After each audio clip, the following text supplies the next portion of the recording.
வணக்கம் guys, ஏஐயில் face swipe பண்ணுறது அப்படின்னு சொல்லிட்டு உங்களுக்கு நான் சொல்லித்தர போகிறேன். வாங்க கற்றுக்கலாம். சமீபத்தில் இந்த மாதிரி ஒரு ஃபேஸ் ஸ்வைப் செய்து நான் சோஷியல் மீடியாவில் போஸ்ட் பண்ணியிருந்தேன். நிறைய வரவேற்பு கிடைத்தது. இதை எப்படி செய்யறதுனா பார்க்க போகிறோம். இப்போ தெரிகிற என்னோட ஃபேஸ் இந்த பிக்சரில் எப்படி கொண்டு வர்றது அப்படின்றத தொடர்ந்து நம்ம பார்த்து கற்றுக்க போகிறோம். முதல்ல கூகுளில் pixlr.com அப்படின்றத நம்ம சர்ச் பண்ணணும். சர்ச் பண்ணிட்ட பிறகு இந்த மாதிரி ஒரு முகப்பு வரும். நீங்கள் லாகின் செய்யணும், இல்லைனா சைன் அப் செய்யணும். உங்களுக்கு மினிஸ்ட்ரி ஆஃப் எஜுகேஷன் இமெயில் இருந்துச்சுன்னா அதில் சைன் அப் பண்ணிங்கன்னா நிறைய ஃபேஸ் ஸ்வைப் செய்யறதுக்கான வாய்ப்புகள் கிடைக்கும். நார்மல் இமெயிலில் கொஞ்சமான ஃபேஸ் ஸ்வைப் தான் செய்ய முடியும். அந்த முகப்பில் இருக்கிற ஏஐ ஃபேஸ் ஸ்வைப் அப்படின்றத தட்டினீங்கன்னா இந்த மாதிரி ஒரு முகப்பு வரும். இதில் உங்கள் பிக்சரையும் எந்த பிக்சரில் நீங்கள் ஃபேஸ் ஸ்வைப் பண்ண போகிறீங்கன்றத பிக்சரையும் அப்லோட் பண்ணி ரன் ஸ்வைப் தட்டினீங்கன்னா உங்களுக்கு உடனடியாக கண்ணிமைக்கும் நேரத்தில் அந்த பிக்சர் கிடச்சிரும்.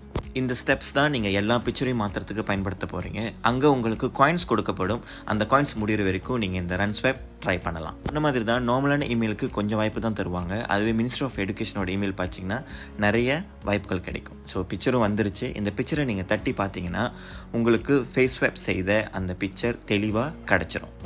இப்போ நீங்கள் பாருங்கள், நம்ம ஃபேஸ் ஸ்வைப் செய்விருந்த பிக்சரில் என்னுடைய முகம் பதிஞ்சிருக்கு. ஸோ இந்த மாதிரி நிறைய பிக்சரை நீங்கள் உங்கள் பிள்ளைங்களுக்காக செய்து பேனரை கேன்வாவில் எடிட் பண்ணிக்கலாம். இந்த வீடியோ கண்டிப்பாக உங்களுக்கு பயனுள்ள வகையில் அமைஞ்சிருக்குன்னு நம்புகிறேன்.